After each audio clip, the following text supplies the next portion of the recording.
It is Thursday, July 22nd here at Draft Shark Studios in Rochester, New York. Welcome to the podcast. I'm your host, Matt Schauf. With me, as always, is Jared Smola. This is episode 6 of our divisional preview series. We hit the NFC North last week, starting with why you should not totally trust Matt Nagy's words about his quarterback situation. Today, it's time to jump back to the AFC. We are going to the north there as well. And Jared, let's just jump right in with the Baltimore Ravens here. Relevant coaching changes.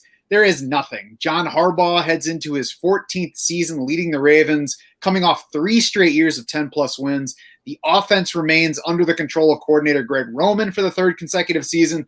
Roman's past 4 offenses have ranked top 2 in rushing attempts and 1st in the league in rushing yards. That includes 2 years as the Buffalo offensive coordinator before his time in Baltimore. None of Greg Roman's 8 offenses as a coordinator in the NFL has ranked higher in the league than 29th in pass attempts. So we know he likes to run the ball. His 2 Ravens units so far have checked in 27th and 32nd in passing yards, but 1st and 13th in passing touchdowns the past 2 years, 1st and 7th in total points. So the Ravens can move the ball and score. Yeah, I mean, this offense was disappointing last year, at least compared to expectations. They're coming off the huge 2019. They dropped from 2nd in total yards in 2019 to 19th last year. They went from 1st to 7th in points. They had some COVID issues we can get into, their quarterback, their tight end missing some time. And probably just some natural regression coming off that massive 2019 season. But I think it's a unit capable of bouncing back this year. And as we've been talking about, the main takeaway here is just how run heavy an offense it has been. And, whether we expect that to continue, how much more might they lean on the pass this year? I think that's one of the big questions in Baltimore. Yeah, and we'll certainly get more into that. They ranked 7th in points last year versus 19th in total yards. So I would expect some rebound on the yardage side, but I think that split, that gap between those two still leaves some potential room for scoring regression, in terms of touchdowns relative to yards. That said, it's probably going to remain an efficient offense for scoring, for moving the ball in general. Of the 8 Greg Roman offenses that I alluded to before, 6 of those have ranked higher in scoring than they have in yardage over his time as an offensive coordinator. Only 1 has checked in lower in points than it ranked in yardage, and 4 of his offenses have ranked 6+ spots higher in scoring than in yardage. That doesn't even include the 2019 Ravens because they were 2nd in total yards, so they couldn't have ranked 6 spots higher in scoring. They did lead the league that year. So Greg Roman's offenses have done a better job of scoring than they have of moving the ball. And of course, we want points most of all. Yeah, and I would expect that to continue again, for them to rank higher in points than yards this year.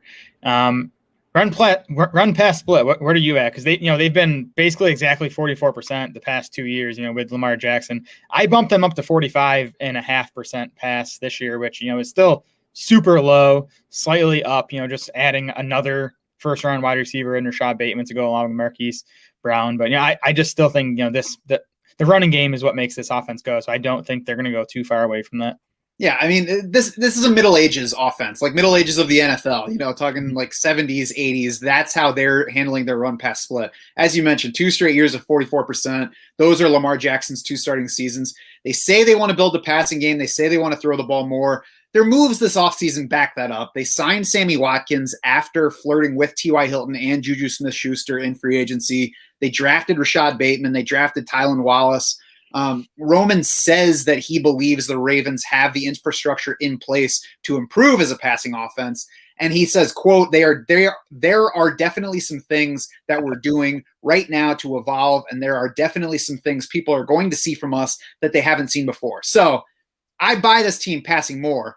That said, when you're starting from 44% pass, there's really nowhere to go but up because the odds have them going beyond that. I projected them at 48% pass. Yeah, 48% pass, 52% run. That would still be league-leading run heaviness in most seasons. I wouldn't be shocked if they even went further than that. 50-50, 52% pass. That would be a huge jump for them without being a pass-leaning offense versus what the rest of the league does. Yeah, the Ravens last year averaged as a team 7.2 yards per pass attempt, 5.5 yards per carry, I mean, that's about as small of a gap between, passing and rushing as you'll get. And again, this running game is just so good. The passing game, I expect it to be better this year, but I just think it's still the best running game in the NFL when you factor in, what they have in the backfield and, obviously Lamar Jackson's rushing ability. Right, and the way that he plays in the pocket, scrambling away from pressure, is going to drive up that run-pass split as well. So let's move on to the QB notes. We knew Lamar Jackson was in for some statistical regression last year. He didn't fall as far as it might seem, though. If you drafted him last season, you probably took him as the first quarterback, at worst the second quarterback off the board. So he disappointed versus that, but Jackson still posted the third most rushing yards ever for a quarterback, trailing only his previous season and Michael Vick's 2006. He's still ranked fourth in the league in passing touchdown rate, 6.9%, down from 9% the year before. We knew he wasn't going to go to 9% again. 6.9 is still a terrific number, so we'll see if there's more regression from there or if he's going to settle into this higher than normal touchdown rate kind of player. Fell to 10th among quarterbacks in fantasy points and fantasy points per games, but also finished the season strong. So he put in his best games later in the year. Yeah, and as I alluded to before, Lamar missed one game with COVID, and who knows how much that impacted him when he returned.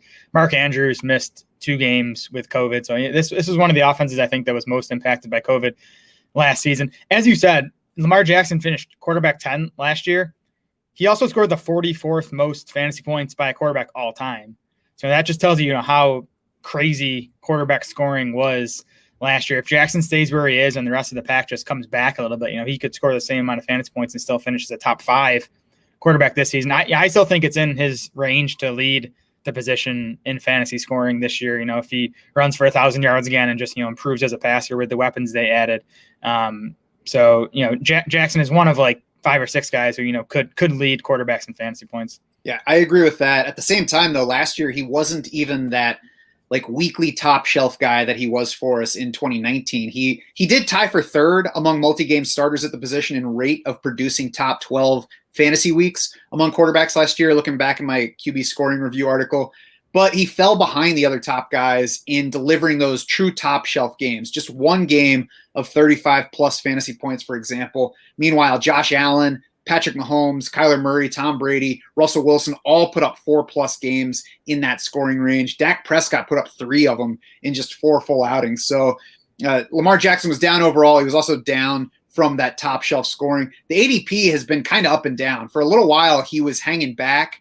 Then he climbed up. On Underdog right now, he's third among quarterbacks, just 3 picks in overall ADP behind Josh Allen, who is 14 picks behind Patrick Mahomes. So, basically tied for Josh Allen at second quarterback off the board there. Yeah, and I honestly don't have a strong lean between like Lamar Jackson, Dak Prescott, Kyler Murray, Josh Allen, those 4 guys behind Mahomes. So for me in drafts, like if one of those guys drops, a round or 2 below the rest of them, I'll pounce on him. That is Jackson in some drafts. You'll see him go quarterback 5, quarterback 6 in some of these drafts. Yeah, I agree with that. It seems to be a little bit less so Jackson lately, but I think he belongs in that top 6, top 7, wherever exactly your cutoff is. And then whoever lasts, or if like you get to, maybe the 6-7 turn and you're a pick away from the turn and you see a stacking possibility, which could be Lamar Jackson and Mark Andrews in that range, that can push me towards somebody like Lamar Jackson. I think that's probably, now that we're in best ball league still, when we get into lineup setting, it's different. But in best ball, when I'm looking to stack, that sometimes pushes me away from Lamar Jackson just because I think he, among all these guys, is, the guy I'm least likely to stack just because I don't love Andrews at ADP. I don't love Marquise Brown at ADP. Lamar obviously gets so much of his fantasy production via his legs. I think that hurts him a bit in best ball. But when we get into lineup setting leagues and we're not so concerned about stacking, I think, you can bump Jackson up a few spots. Yeah, it's certainly not a stack that I'm chasing, but it's one that I've added a couple of times. Running back notes, J.K. Dobbins opened drafting season going in round 2, which was, at that point, it was an even easier fade for me than DeAndre Swift. He's down, but I'm not sure it's been enough for me. What do you think about J.K. Dobbins? So definitely a guy who, has more value in non-PPR and even half PPR. So like on Underdog, he's getting into the 4th round sometimes now, and I've taken him there. I think, that's a good spot in the half PPR scoring on Underdog. So Dobbins was obviously awesome last year. 6 yards per carry. He was 9th in elusive rating, 11th in PFF rushing grade among 47 running backs with 100 carries. I think he's a big talent and a great running game. The question is volume for him. Even in those final 11 games when Mark Ingram was phased out, Dobbins averaged 11.6 carries per game. 28 running backs averaged more than that last season. He only averaged 1.5 targets per game over those final 11. That would have been, outside the top 70 running backs. I think he'll get a bit more volume this year. But I mean, Gus Edwards is not going away. He's good. The Ravens like him. The Ravens just gave him a pretty hefty contract. So I just think this is going to be a 2-back system, and Edwards is going to do more, be more involved than I think a lot of people think or think he's going to be or want him to be. Yeah, I mean, it's good. I think the drafters have realized that Dobbins did not belong in round 2. Round 3 still doesn't excite me in general. I have also taken a few shares on underdog when he gets to the end of round 3 or even into round 4. Last year, even when he got more involved, as you were mentioning, he wasn't even leading Gus Edwards in receiving. He saw 10 total targets in the 9 games following the Ravens bye last year. That includes the playoffs. 10 total targets in those 9 games that matched Gus Edwards. He saw less than 40% of the team carries in that range. Really, the receiving is what makes J.K. Dobbins not look great to me and really kills his ceiling in the range comparing with other guys that are going in that same area. The Ravens did improve from the 3rd lowest running back target share in 2019 to 8th lowest in the league last year. But when you combine even that with their overall volume ceiling, it's just, I don't know how much higher their ceiling can go in that case. And I don't know how many targets that actually means for Dobbins, because the 8th lowest target share for running backs in the Ravens offense could be the same as the 2nd lowest in most other offenses. So he doesn't have the receiving upside that I think he needs to be a truly smash potential player in the range where he's going, even at the lower cost. And it's never going to be a favorable spot for running back checkdowns. Yeah, I agree. And there was talk this spring that, Baltimore is looking to get Dobbins involved more in the passing game this season. I kind of don't buy it. I just, as you've been talking about, I just don't think the numbers work out when you talk about the low volume passing game here. We know running quarterbacks like Lamar Jackson check down less than, pocket passers. Baltimore has a pretty nice trio of wide receivers now. Mark Andrews is still there. Gus Edwards is going to be involved in the passing game. So it's just, tough to see where Dobbins is going to get, much more than like 30, 35 targets this season. Yeah, it's also why projections are important, because I'm sure that they want to get him more involved in the passing game, but he was averaging 1.1 target per game over the second half of last season. So he could double that and still not be an attractive receiving back. Exactly. Pass catcher notes. I mean, you hit Gus Edwards, but I don't think there's a whole lot more. He's more involved than we would like to see a second running back be, unless we're looking for a running back in that range. I'm much more interested in Gus Edwards on a best ball roster than I am in season management, but there he's at least got Latavius Murray upside. Yeah, I mean, I think Murray's a good comp because in lineup setting leagues, I'm not sure you're ever going to feel great starting Gus Edwards without an injury to Dobbins. He's an awesome handcuff because if Dobbins goes down, then you're talking about borderline RB1 probably. But yeah, I mean, best ball, he's going to throw in some of those starter weeks just when he happens to pop into touchdown. Yeah, and for what it's worth, I think Edwards does have more standalone value than Murray because his role is larger than, well, at least last year was larger than Murray's relative to the starter. And, we talk about the low passing volume, the high rushing volume brings up what that share of the workload is worth here. Yep. Pass catcher notes. Marquise Brown actually kind of quietly had a nice second season, 24.6% target share. Only 4 wideouts in the league beat that share, 14.4% touchdown rate. That's well above league average for the position. Lined up in the slot less. His average depth of target got a little deeper. Really, Marquise Brown profiles like an upward trending receiver and was a former first-round pick, so there should be plenty to like about him. But the problem, of course, is that Rashad Bateman arrived in the first round of this year's draft. Exactly. I mean, you mentioned the 24.6% target share. That's a great number. It doesn't matter that much in Baltimore. I mean, that led to 100 targets for Marquise Brown. That was just 35th among wide receivers. And really, I struggle to see him beating that, probably even getting there this season, with Bateman in town now. And again, with Mark Andrews probably healthier after missing those 2 games last season. Yeah, I agree. I mean, it's just tough to find the volume to really like Marquise Brown. You have to figure, even if you think Marquise Brown is the number one receiver still this year, Rashad Bateman is at least a big challenger to that. And the overall target volume pie is not huge. I don't think we can overlook Sammy Watkins arriving either. He's let us down the past couple years in Kansas City because, we keep hoping that maybe the old Sammy Watkins shows up.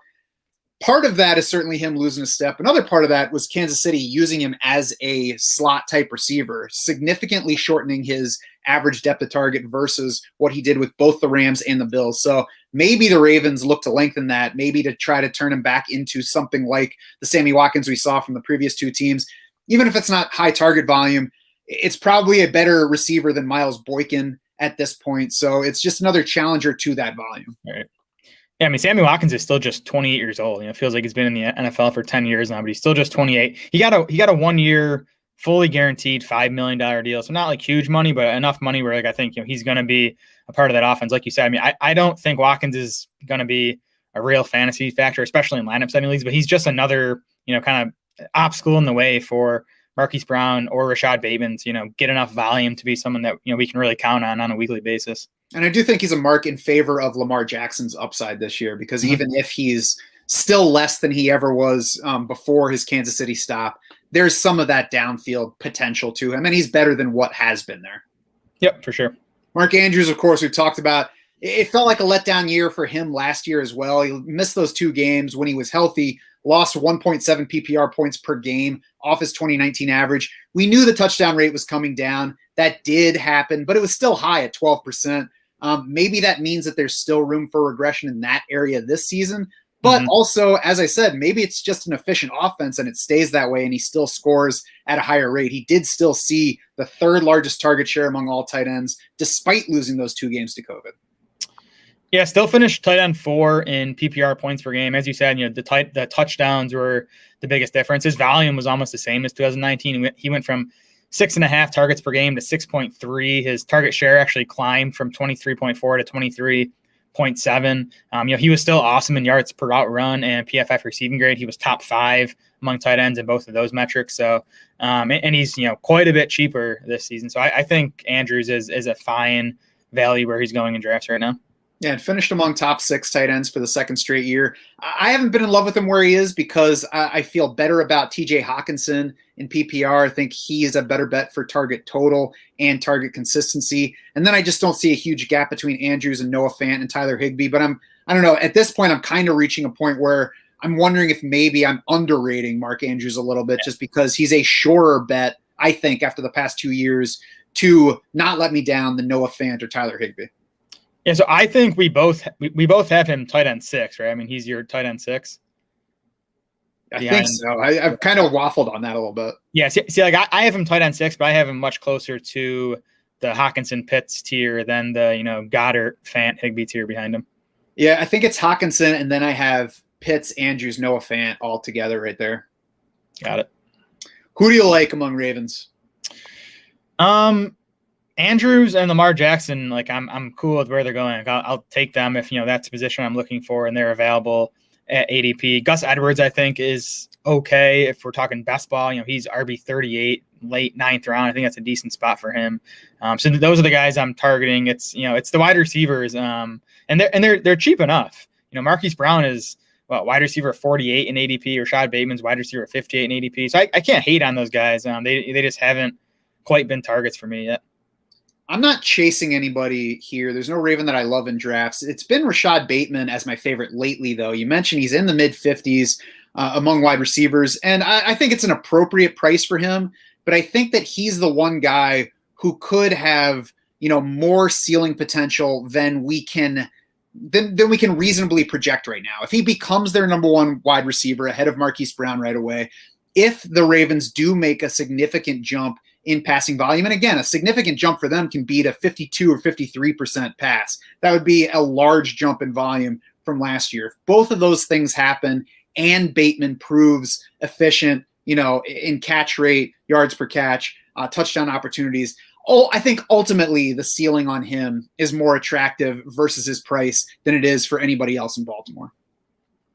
Yeah, again, wide receiver 58 is a pretty low bar to clear. I mean, he was a first-round pick. There's a chance he leads the wide receivers and targets this season. I still think you're kind of banking on efficiency for him to, really pay off at that price. Like, I don't think he's going to, crush it volume wise, but again, we talked about this passing game can be super efficient. I think Bateman's a good player, so he definitely could win on efficiency this season. Yeah, and he's certainly not an every draft player for me, but he's in a range where if I'm thinking about who has the highest ceiling, if everything breaks right for him, he's the guy that catches my attention. Marquise Brown, I've told myself that maybe I should like him more, in case he keeps the job and even builds on what he's done over the previous 2 seasons. The problem with him versus Bateman for me is that there are more attractive options around Marquise Brown than there are around Bateman. On Underdog, for example, in ADP, we've got Brandon Cooks, Jarvis Landry, Michael Pittman right behind Marquise Brown, Antonio Brown, Curtis Samuel just ahead of him. I mean, at least several of those guys have been more attractive to me than Marquise Brown. Yeah, same here. I haven't gotten to Marquise Brown.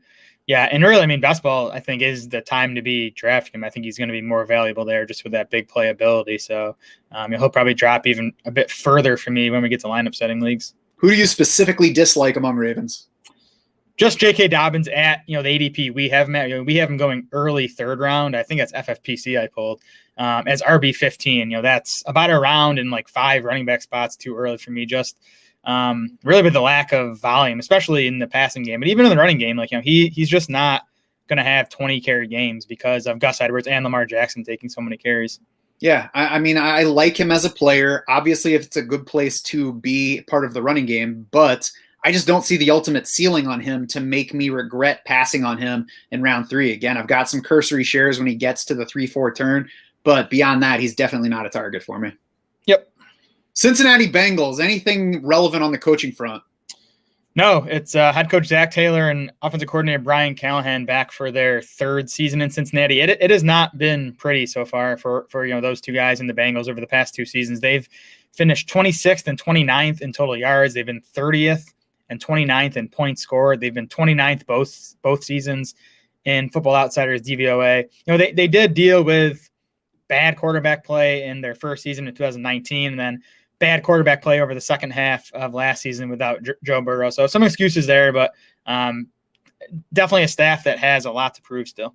Yeah, the Bengals went from 21st in offensive DVOA in 2018, the year before Taylor arrived, to 29th in that category each of the past 2 years. Zach Taylor only had a part season of coordinator experience before that in 2015 with the Dolphins. That team also dipped to 23rd in DVOA from 7th the year before. I don't want to get into the details of what might have made that offense change. The little bit of record that we have on Zach Taylor, he's certainly not – we certainly can't count him as a positive for anybody on offense. He might be a negative at the very least. He's certainly not a factor in going after any Bengals players here. Brian Callahan also had no other coordinator experience before landing with the Bengals. He was a QB's coach for the Raiders and 2 years with the Lions before that. The Raiders got worse in offensive DVOA from the year before he was there to the year that he was there. Obviously, the quarterback's coach. Don't know how much impact he has, but all I'm saying is combined, these guys don't give you the warm fuzzies about their effect on the offense. Yeah, you're definitely hoping the offensive talent here elevates the coaching staff and not vice versa. I will say there are some reasons for optimism from what we saw with the Bengals last year when Joe Burrow was healthy. In Burrow's 9 games, they did score more points. They did average more yards per game. Still, the points scored would have ranked 24th on the season. The yards per game would have ranked 20th. So, still a bottom half offense. I think the things to like, they averaged 73 plays per game in those 9 games with Burrow. They were playing at a fast pace. That 73 plays per game would have led the league by a significant margin. They were 4th in situation neutral pass rate over that span. They were 3rd in just pass rate altogether. So it was a fast-paced, pass-heavy offense, which is kind of what we're looking for in fantasy. So hopefully that continues now that they're expected to get Burrow back for the start of the season. Run pass split, they should probably keep leaning a little bit toward the pass heavy. What do you got in that category? Yeah, so they were 60.5% pass last year for the season. They were 62.9% pass in those healthy Burrow games. So I kind of split the difference there and went with 61% pass for this season. I went 63-37 because, like you said, that's where they were in the full Joe Burrow games last year. It's a thin backfield behind Joe Mixon, strong core, young wideouts. So, I mean, you know, you would be splitting hairs between those two numbers. I think that they'll lean past both because I still don't think the Bengals will be very good, and I think they're built more to pass. Yeah, I mean, Joe Mixon did miss the final 3 of those healthy Burrow games, so I think that elevated the pass rate a bit. I mean, you know, they had very little in the backfield once Mixon went down. So assuming Mixon's healthy, I think that's why I kind of leaned a bit more towards the run versus what we saw when Burrow was healthy last season.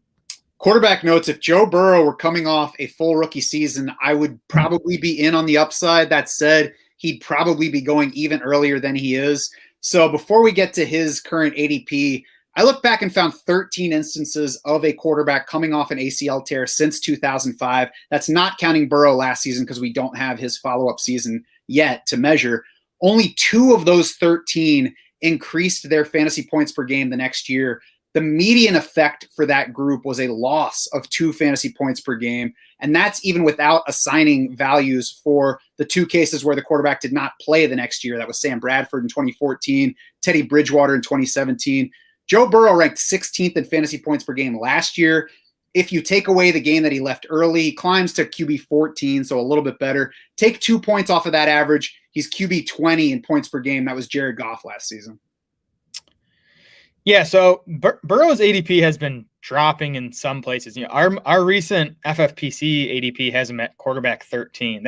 I think that's about where he should be going. You can argue him down another spot or 2 from there. He's still quarterback 9 on Underdog. I'm totally out at that price tag. But yeah, like you said, I mean, he was quarterback 13 in his 9 full games. If you omit Marcus Mariota's 1 game, and that was despite a 3.2% passing touchdown rate, which is well below the league average. He now replaces a dusty AJ Green with Jamar Chase, so that should be a big upgrade. So he definitely has top 12 potential, but the knee is obviously a major risk still. Maybe by the end of August we're feeling better about it. We'll see. And the offensive line still isn't good. I mean, it might be better this season after adding Riley Reif at one of the tackle spots, but it still looks like a bottom 10 offensive line. So that plus a quarterback coming off a serious knee injury definitely adds a whole bunch of risk. Yeah, I think with the knee concern, I don't think that Joe Burrow has a higher ceiling than Carson Wentz this year. So if I can wait that much longer and take Carson Wentz as my second quarterback, Joe Burrow is an absolutely 0 share guy for me. Yeah, I mean, Burrow versus Wentz, that's just, again, we're talking about what we expect to be one of the pass-heaviest offenses, which, one versus one that could be one of the run-heaviest. That's the only difference for me between those 2 guys. Yeah. Running back notes, it should be Joe Mixon's season. He has been pretty good, despite what that guy in your league who drafted him last year said. Running back 10 in PPR points per game last season, running back 13 overall in 2019, when he did play 16 games, by the way, for people who say he's always hurt. Just running back 20 in points per game in that season. But the year before that, running back 10 overall, running back 9 in points per game. So, I mean, people who say that Joe Mixon always lets you down are simply not stating facts. Yeah, recency bias for sure. I mean, he obviously crushed you last year, only played those 6 games. Even his fantasy production in those 6 games was, really boosted by just one big one. He only finished as a top 12 fantasy back in 1 of his 6 games. But I don't care about that. I care about the volume he got in those games, 19.8 carries and 4.3 targets per game. Only 3 running backs averaged more opportunities per game. Dalvin Cook, Christian McCaffrey, Derrick Henry, who are all, going in the top 5 of fantasy drafts. And that was with Gio Bernard still in town, who Bernard averaged 3.3 targets per game over those 6 games that Mixon was healthy last year. So, I think Mixon can pick up an extra target or 2 per game. That would put him, fighting, I think, for the league in the league lead in total opportunities among running backs. Kind of the same deal with Burrow. The offensive line is still a concern, but I think Mixon's good. I think he's going to get a lot of volume, and I think this offense should be better than it was last year. Just with the upgrade at wide receiver, hopefully Burrow takes a step in year 2. So I'm in on Mixon. Especially as long as he's a 2nd-round pick in a lot of these fantasy drafts. Yeah, the area where Mixon has not been awesome in the past few seasons is weekly upside, but his biggest issue in 2019 was Gio Bernard getting a frustrating number of touches. So now Gio Bernard's gone. Behind Mixon is Samaje Perine, Travion Williams, rookie Chris Evans. That to me looks like one of the least threatening depth charts in the league. And it was just last September that the Bengals gave Mixon a 4-year, $48 million extension. That's tied with Aaron Jones for 6th in annual average at the position. And Aaron Jones got his contract just this offseason. So usually the contracts get bigger going forward. Mixon is just $500,000 behind Derrick Henry in annual average, $600,000 behind Dalvin Cook in annual average. So to me, that frames where the Bengals consider him to be in terms of how much work they plan to give him and the value to the offense.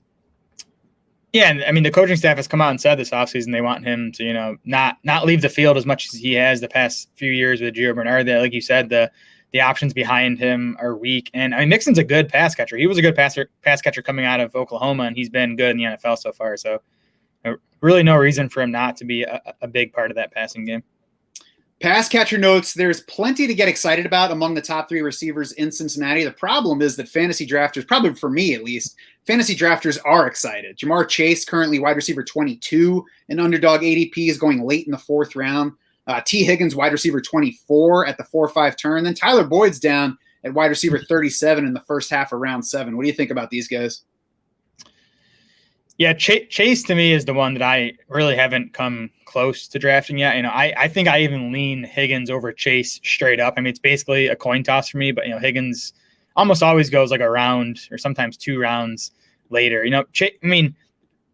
I think Chase is an awesome prospect. He's probably going to be a hit in the NFL. He's probably going to have a nice rookie season, but just how high he's going when he has that target competition, with T. Higgins, with Tyler Boyd. Joe Mixon is going to play a big role in the passing game, as we've said. And then, Chase didn't play football last year. We don't know exactly what that's going to mean. We haven't had a season like this where there's so many of these college kids coming in that didn't play football last year. But, I mean, it definitely adds a risk to his profile. There was a good note from Pat Kerrane of NBC Sports that, as you said, Jamar Chase is going, within the top 25 running backs in the ADP.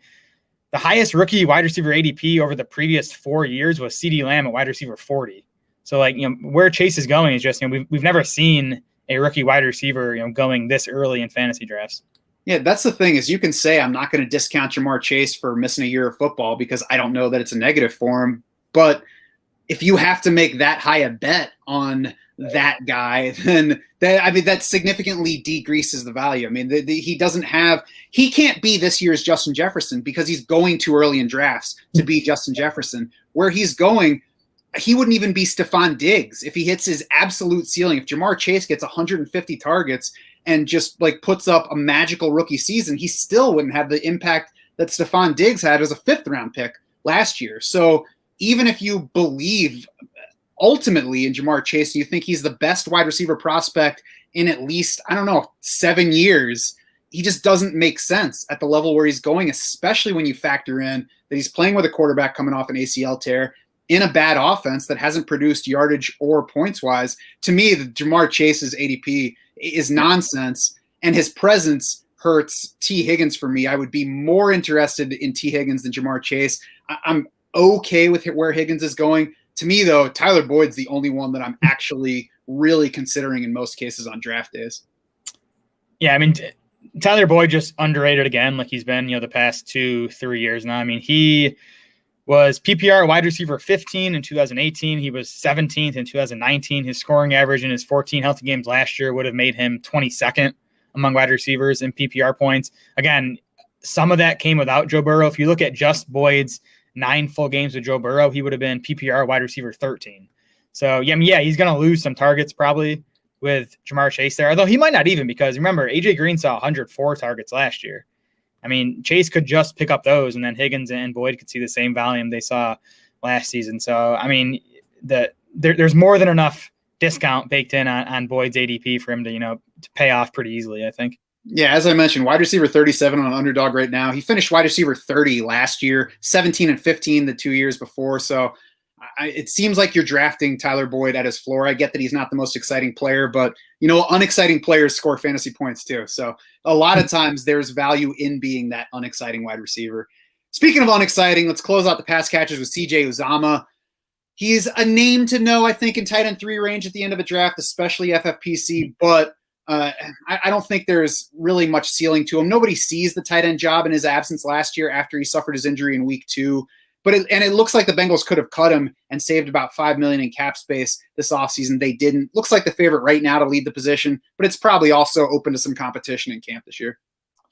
Yeah, I do think Uzoma's the favorite. I mean, Drew Sample was bad last year by basically any metric. He was 42nd among 43 qualifying tight ends in yards per route run. So I do think Uzoma has the chance to, get that lead job back.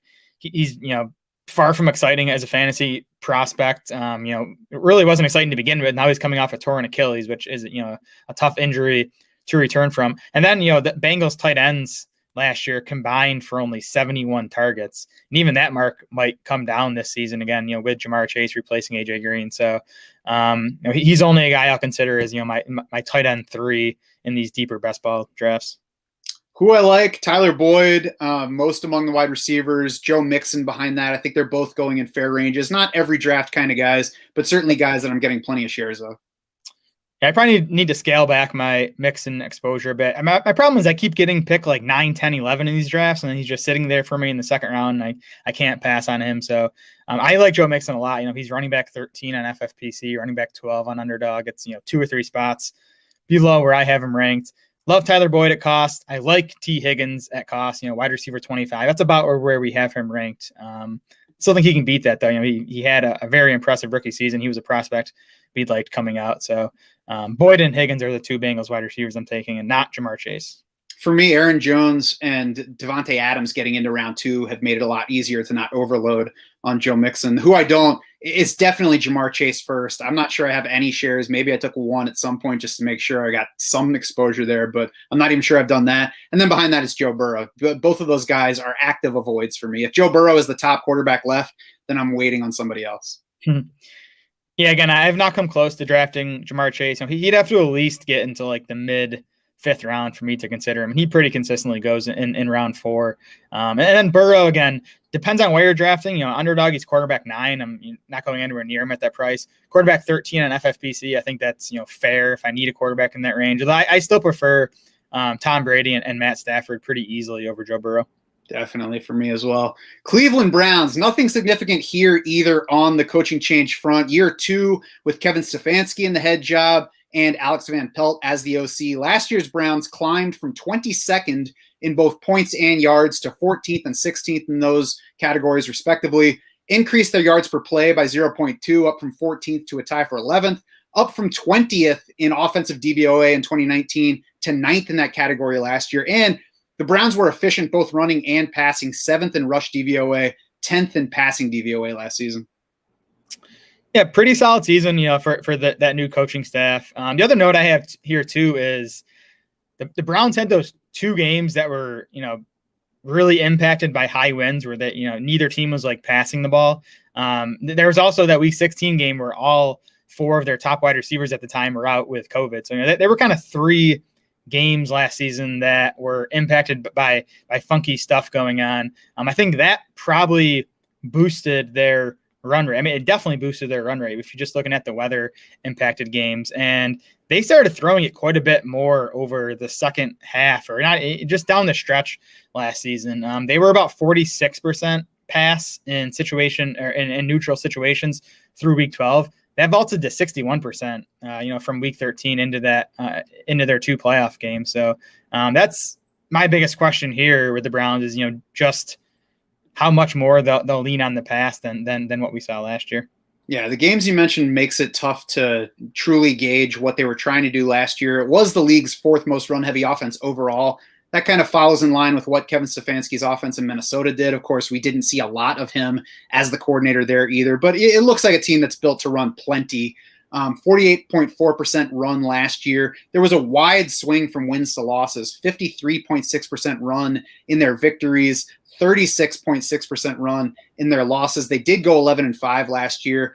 I projected them at a 55-45 split this year. Then I checked Sharp Football's strength of schedule projection for this season, and Warren Sharp has them as with the league's 2nd easiest schedule going by projected wins. So I wonder if maybe 55-45 is even a little too pass heavy for what we've seen and should expect from these Browns.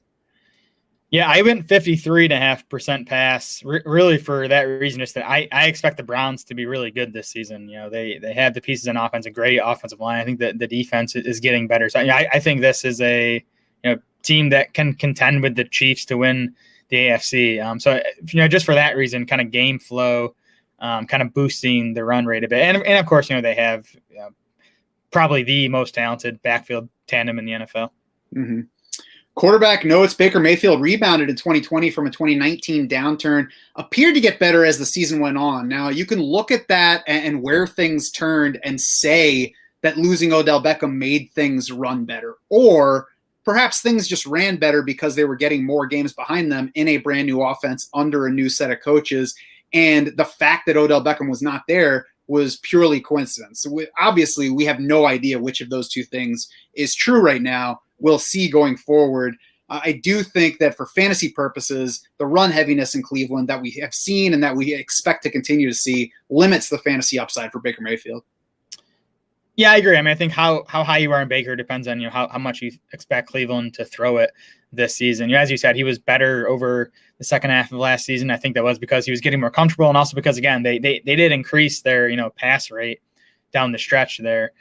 So I think how to what extent that continues is going to impact exactly how good Baker is in fantasy this year. He's going late enough in drafts. He's around like quarterback 20 in ADP. I think he's fine there because I think that's kind of close to his floor as long as he stays healthy this year.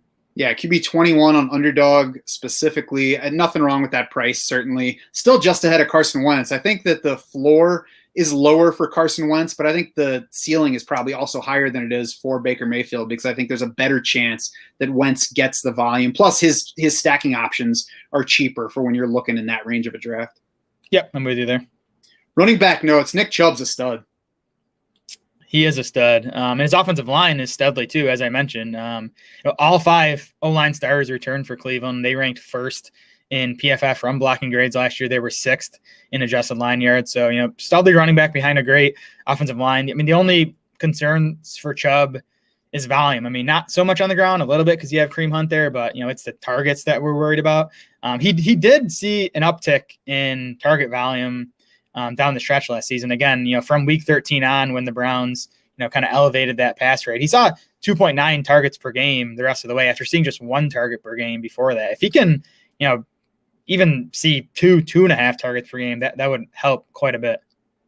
Yeah, he benefits from the run-leaning scheme. He's a very good player. He's behind a good offensive line, but his workload is more fragile than Derrick Henry's. 52.6% of Browns carries in his 13 healthy games last year, including the playoffs.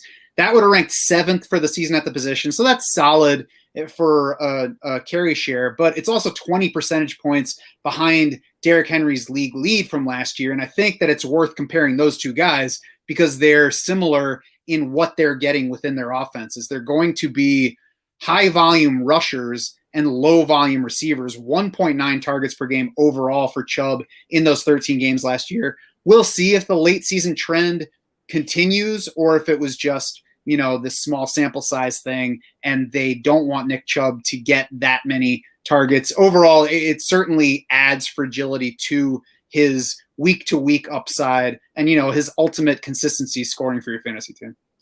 Yeah, definitely. And of course, scoring system matters for Chubb. He's our RB11 in PPR. He's 9th in half PPR, and he's 8th in our non-PPR ranking. So, somewhere like Underdog, half PPR scoring, I don't mind Nick Chubb when he gets into round 2. Yeah, I agree with that. Kareem Hunt might be overrated at this point. His receiving role did not grow with Chubb out, which is a little surprising. 10.2% regular season target share. Last season was 11th among running backs, just 18th at the position in total targets. Saw a third of Browns carries in the 13 games that Nick Chubb was on the field with him. 54.7% in 5 games that Chubb missed or left early. So a little bit more than what Chubb got in his healthy games, but even then, not quite to real workhorse level. I think the run heaviness, obviously helps the available carries. It also hurts, though, I think, Kareem Hunt's standalone value because it cuts into the target volume for him. And if he's going to be a standalone value, he's going to need more target volume than he got last year. Yeah, I mean, I still think he's like a top 10 back if Chubb goes down. But so in Chubb's 14 healthy games last season, Hunt averaged 10.5 carries and 2.8 targets per game. That's not really enough for him to be someone you're happy about throwing into your lineup setting leagues. So he's just as close to being a handcuff to me as like a standalone fantasy option. He does go a bit too high for me in drafts right now. Yeah, I mean, maybe Latavius Murray is the easy comparison here, but I don't see a whole lot of difference between the two of them in terms of their role when the starter's in there. I mean, I guess that Nick Chubb doesn't get quite as much of the offense. I'm sorry, I was about to conflate two different teams. So actually, there's probably more carries available to Latavius Murray in his offense because Alvin Kamara is a lower carry guy for that team, higher reception. But, overall, what I'm saying is round 6 ADP for Kareem Hunt. Yeah. You're going to need him to contribute more than he is going to most weeks unless you luck into touchdowns. That's just not something to count on with somebody who is either a later RB2 for you or an early RB3. Yeah, I think someone like Jamal Williams is going to get a similar workload as Kareem Hunt, when the guys ahead of them on the depth chart are healthy. Now, Hunt will probably still outscore Williams just because, he's a better player and a better offense, but the 5-6 round gap between them, I think is too big. Pass catcher notes. We're all going to be watching reports on Odell Beckham's knee this summer. Before their injury, though, PPR scoring average would have ranked only 25th at the position for the season, and nearly 45% of his total fantasy points for the abbreviated season came in the Dallas game. So even before he went down, Beckham still wasn't quite doing it for us. What do you got on him? Yeah, I mean, he averaged 7 targets in his 6 full games last year. 24.7% target share which is a nice mark. That's actually the same exact target share he had in 2019. I mean, it's similar to Baltimore in that, we're talking about a big target share in a run-leaning offense. But, if Beckham can get back to that mark this season and, if he's, at least close to pre-injury form, I think he could definitely pay off at his price tag. There's just kind of a lot of questions on him right now. I mean, his torn ACL came in late October, so he's not a guy who's going to be like a year removed from it when this season kicks off. So some risk. We'll see what he looks like over the next month here. Yeah, I think the reports on him during camp are going to be especially important. Wide receiver 35 in PPR in 2019 was also playing through injury that season. I don't believe we found that out until the end of the year or even after. But 4.2 catches, 58.9 yards per game so far in Cleveland for Beckham. That's down from 6.6 and 92.8 per game as a Giant. Maybe he gets all the way back and this is his healthiest season as a Brown this year, but we're going to have to watch that. And we still don't know what the ultimate upside is, even if that's the case. Yeah, guy, I think he's at least priced at a point where, some of that risk is baked in. You're not paying for the ceiling. Jarvis Landry remained a solid performer last year, but he fell from 12th in PPR points in 2019 to 36th, despite Odell Beckham missing all that time. That's what happens when you're a volume-driven wideout in a low-volume offense. I think at some point he has some value, but it's tough to see league-winning upside to Jarvis Landry at any level. Yeah, he definitely benefited from OBJ being out.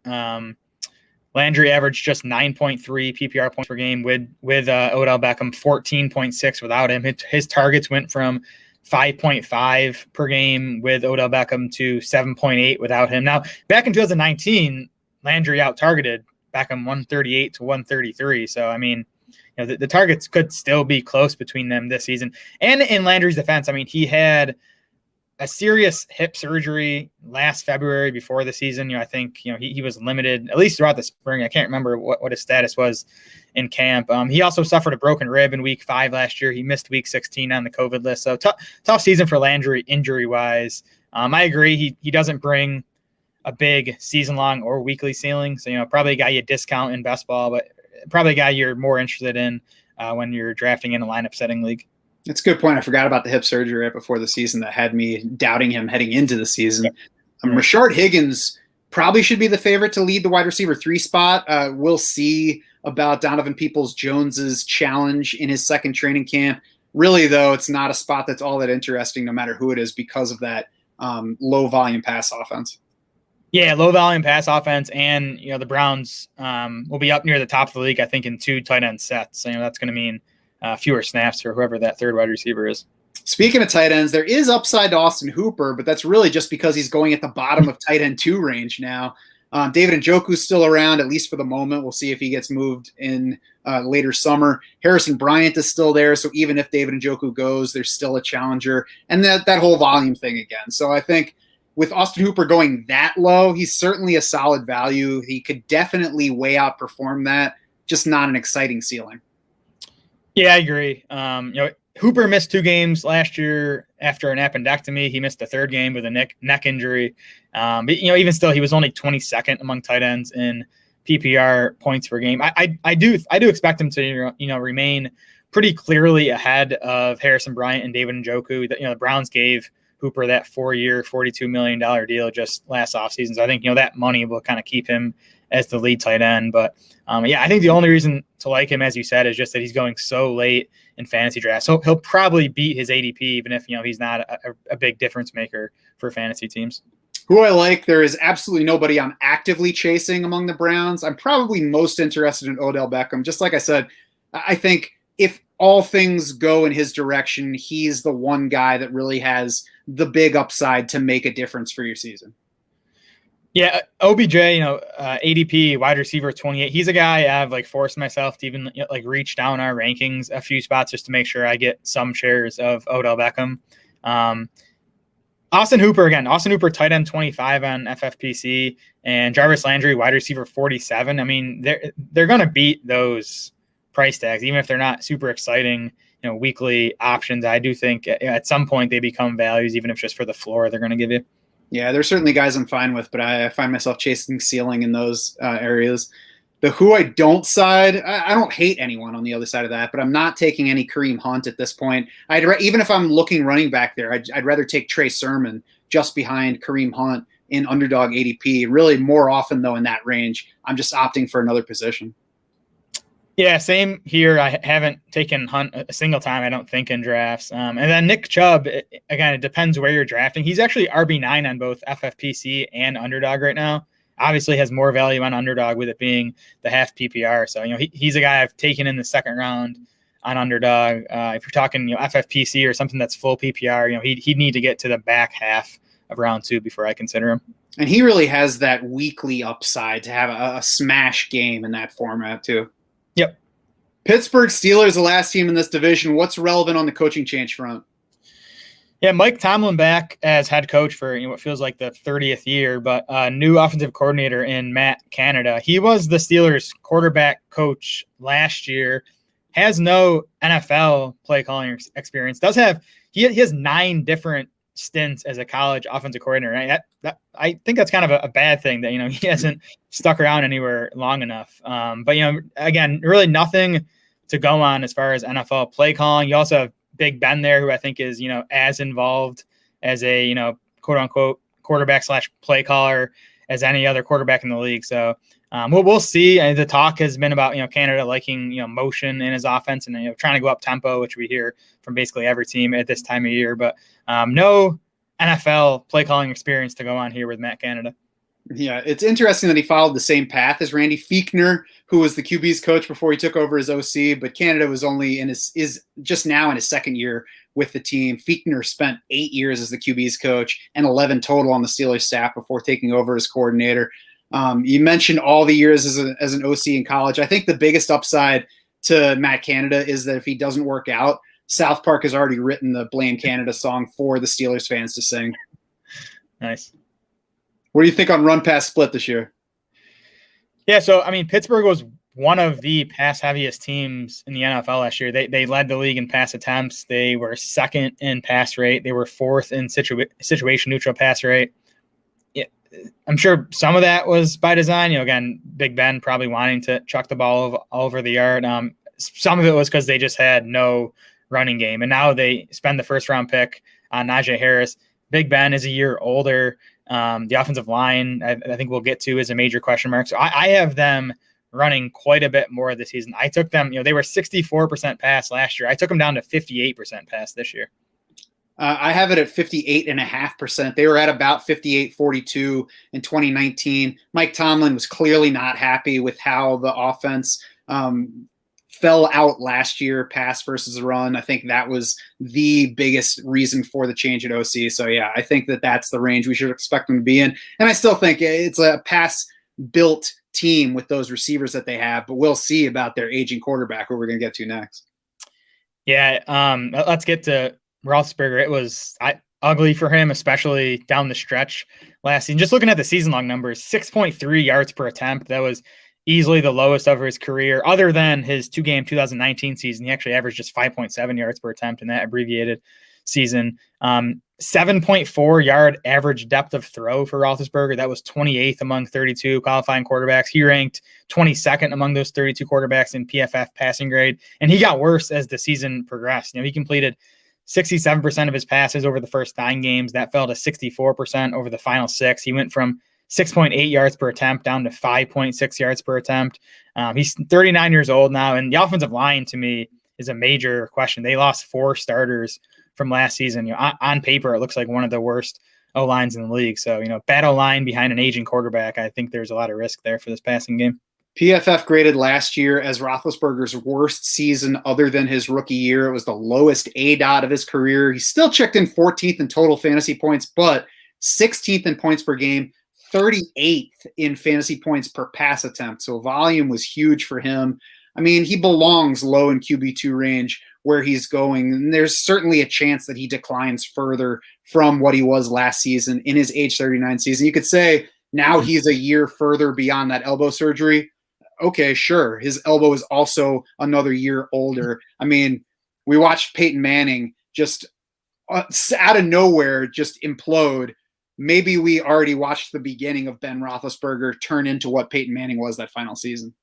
Yeah, I could definitely see that. I mean, this is a case though where fantasy owners have gotten smarter, where Big Ben is going so late, despite the fact that he was a pretty solid fantasy option last year. I still haven't taken him a single time. He's just a guy I kind of cross out, even if he's top by rankings. Yeah, I saw him going there early, and I was like, oh, Ben Roethlisberger, he can still put up fantasy points, and it just has not turned into me drafting him. So let's move on to running back notes. Najee Harris, who you mentioned, looks set to be their new Le'Veon Bell. Now, he's probably not as good as Le'Veon Bell. The touch ceiling, though, could reach nearly that high, and I'm not talking about peak Le'Veon Bell, where he was running 21 and a half times per game and catching 85 plus passes a year.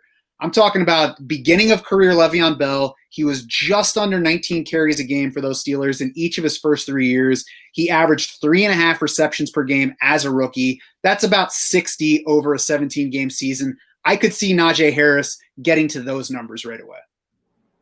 Yeah, so could I. And maybe Harris isn't as good as Bell, but I mean, Le'Veon Bell was a 2nd-round pick. The Steelers used the 24th overall pick on Najee Harris, and a few years later than Bell, where the NFL has seemingly, devalued running backs even more over the past couple seasons. So big investment in Najee Harris. No viable competition in the backfield. It's Benny Snell, Kalen Ballage, and Anthony McFarland. It's like the grossest, depth chart in the league behind Najee Harris. Mike Tomlin has a history of, favoring a true lead back, even when it hasn't been Le'Veon Bell. James Conner got big workloads. DeAndre Williams got big workloads. So, our projections have Najee Harris 5th in total opportunities, carries plus targets. So even with the concerns with Roethlisberger and the offensive line, I think volume alone makes Harris a pretty good bet to be like at least a top 15 fantasy running back this season.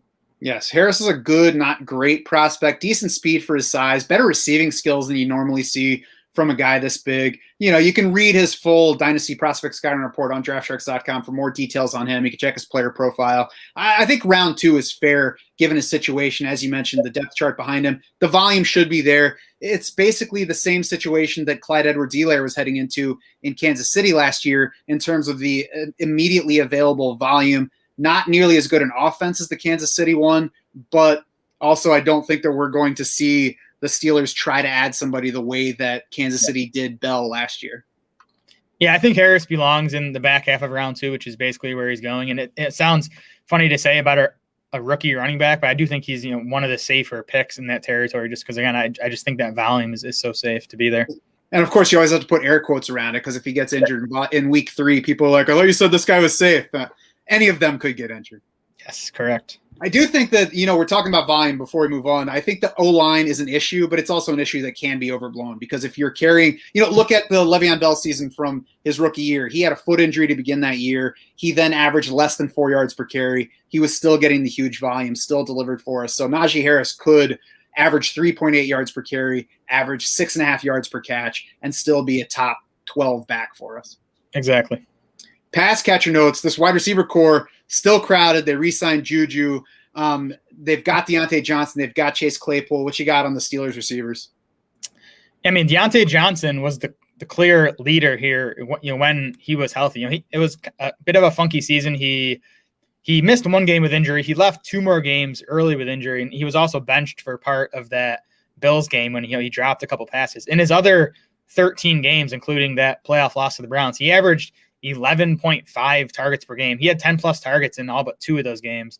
7.2 catches, 77 yards, half a touchdown per game in those 13 games for Deontay Johnson. His PPR scoring average in those 13 games would have made him wide receiver 6 on the season.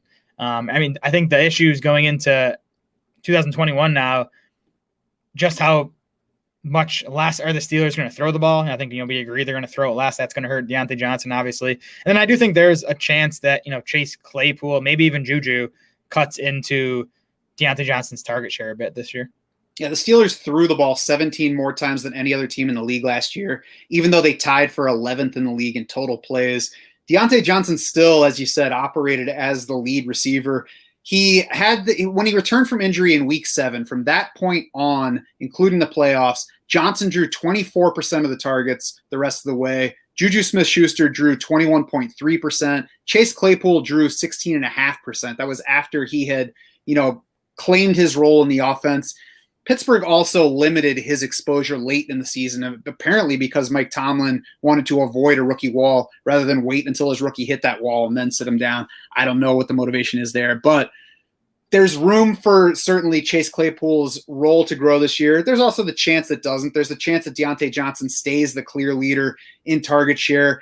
I guess overall for now, I'm treating Deontay Johnson like he's the leader and he's the first one I'm taking, but I'm not ready to plant my flag with any of these guys and say this is going to be the guy for the Steelers this season. Yeah, I'm with you there. I think you have to make Johnson the favor just based on what we saw last season. And he more so than Claypool for sure. And we'll talk about Claypool here, but Johnson kind of fits what Big Ben is at this point of his career, more of the short range passer. So I think, that, makes him the favorite for targets more than anything else. Yeah, Deontay Johnson's and Juju Smith-Schuster's ADOTs have been similar so far, really more so Juju's previous ADOTs versus the last 2 years for Deontay Johnson. Last year was especially short for Juju, and I would expect it to get a little longer. Claypool had 39.1 half PPR points in that huge game against Philly. That accounted for 21% of his fantasy points for the year. I'm not sure whether to back off of Chase Claypool this year or to say the flashes are what we should grab onto and expect a big leap in year 2 with the possibility that he's their number 1 receiver this season. Yeah, it's definitely a possibility. It was a super impressive rookie season, even like beyond the fantasy numbers. Claypool actually beat Deontay Johnson and Juju Smith-Schuster in yards per route run. Claypool was 22nd among 87 qualifying wide receivers in yards per route run. He was second among 12 qualifying rookies in yards per route run, behind only Justin Jefferson. Really promising debut season. The problem again, though, is he's more the downfield guy. 13.8 yard average depth of target for Claypool versus 8.5 for Deontay Johnson, 6 for Juju. Usually we want the downfield guys in fantasy, but I don't know if Ben can get the ball downfield to Chase Claypool. So that's kind of my concern with him, is just, if he fits in this offense now. He also has some touchdown regression coming too. Claypool scored 9 times on his 62 catches, and he also scored 2 rushing touchdowns on 10 carries. So he's probably going to score a few fewer times this year. Yes, all those factors, including the aged quarterback, has me not in love with any of them. I'm certainly making sure to get some shares of Deontay Johnson and Chase Claypool, especially if they get into round 6, sometimes even round 7. Juju, I actually just forced myself to draft him once earlier today. I don't think that I've been on him enough but I also think that he has easily the lowest ceiling of the three, and I'm not worried about missing anything big if I don't have much of him. Yeah, the guy caught 97 balls last year. I was actually surprised when I was researching this, and you kind of remembered that he caught 97 balls. They only went for 831 yards because he had that crazy low ADOT. He was basically taking extended handoffs. He did finish wide receiver 16 in PPR points. So, I mean, Juju, like these other guys, I think is going to be hurt by the Steelers' total passing volume coming down this season. Yeah, he was like their Rondale Moore last year, or Deebo Samuel. Exactly. James Washington is still there. I think he's worth holding in Dynasty. He's an unrestricted free agent in the spring, but really an afterthought at this point because they brought back Juju. Yeah, he's a wide receiver handcuff. Like, he'll be a factor if any of those three guys gets hurt, but not if those three are healthy. And even when guys have gotten hurt, he hasn't been like, I don't know, he hasn't been special. He shows up. Yep. He's there. Eric Ebron is interesting at cost among tight ends. Just tight end 15 in PPR last year, though. 8th in targets, 15th in points per game, despite playing in the league's leading offense for passing volume. Kind of like Austin Hooper, he's not exciting, but he could easily become a huge value versus ADP because he's going outside the top 24 at this point. Yeah, he's cheap enough where I've taken him a few times. But the volume probably is coming way down because one, like we've talked about, the total passing volume in Pittsburgh is probably coming down, and then they did add Pat Freiermuth in the second round of this year's draft. I don't think Freiermuth's gonna pass Ebron on the depth chart this season, but he could definitely steal some targets. We're gonna have to watch Freiermuth this summer too because he had the shoulder surgery in the spring, so maybe that. Actually, I think the shoulder surgery was back in the fall, but. That could limit him this year, and we'll see maybe how much they're ready to let him play. But that could be a factor in whether Eric Ebron is truly a value or just somebody that you toss at the bottom of some best ball rosters. Yep, for sure. Who do you like among Steelers? I don't love anyone. Again, I think Najee Harris is properly priced, and if I ever get an early first-round pick in one of these drafts, I'll consider taking Najee Harris in the back half of round 2. And then again, the wide receivers are all like just fine for me. Deontay Johnson going in the mid-20s, Claypool is wide receiver 29. Juju's probably the biggest value among the wide receivers. I mean, he's wide receiver 39 on Underdog. I think he's a pretty good bet to beat that price tag. But I mean, he's almost like Jarvis Landry at this point with how Pittsburgh, at least how they used him last year. So he's kind of unexciting, especially in best ball leagues. I mean, he's basically the same thing as Tyler Boyd, and I would bet on Joe Burrow more than Ben Roethlisberger, and I would bet on Tyler Boyd versus the two receivers in Cincinnati over Juju versus the two receivers in Pittsburgh. So for me, Juju, when you take him, like, fine, go for it. He's not been a target for me. I don't think the ultimate ceiling is there. But the wideouts are what I'm trying to mix into some lineups. And I agree with Najee Harris. I'm going to make myself take some later round 2 shares I already have just in case he really does get the volume that we're projecting and is able to produce on that volume. Yeah, again, like, this is the passing game I want to be off of, but like the rest of the fantasy drafters are like smart enough where all their ADPs are lower than where they finished last year. So they're fine where they're going. I'm not excited about them, but they're fine. And it's a lot more comfy to pick one of those wideouts than it is Ben Roethlisberger. He's the guy that I don't like. If I've drafted Roethlisberger at all, I probably have, but it's not much. Maybe a couple of shares. I don't think that Ben Roethlisberger at this point has more upside than Derek Carr, and he probably does have more downside. Exactly. That's my thing. I think the upside's limited with the volume coming down, nothing on the ground. And then there's that chance that he's just kind of, hit the end of the road and he totally flops this year. Anybody else you don't like? Nope. That's going to do it for this AFC North edition of the podcast. Head over to DraftSharks.com now. You can see our full projections and profiles for each of these players, as well as every other fantasy relevant player. You can also find Jared's reaction article to the Cam Akers Achilles tear, plus his article on harnessing a late round league winning quarterback. Subscribe to our podcast on Apple, YouTube, Spotify, wherever you do your pod listening to get this full series, plus every other show we do. And of course, you can always find us on Twitter, as well as on the free Draft Sharks Discord. For Jared Smola and the rest of the Draft Sharks crew, I'm Matt Schauf saying thanks so much for swimming with us.